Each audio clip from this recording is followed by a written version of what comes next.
Of the couples who have reconciled, and I've asked this of so many people now. I've asked Alice, and I've asked Petra, and Melody. I'm sure I've asked you before, and many of the other couples that have reconciled. If you had it to do over again, in order to get this present reconciled marriage that you're enjoying now, like, was it worth the journey?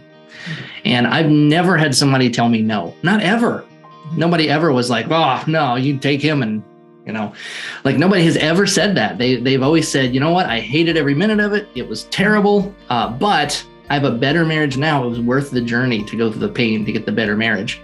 And it's not because of the affair or whatever other betrayal that your marriage is all of a sudden going to be better. It's because of the stuff you learn in the trial.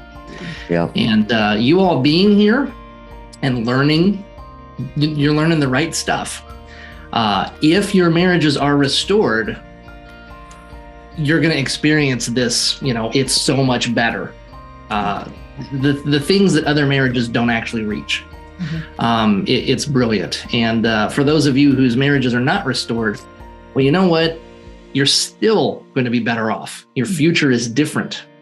It's really different.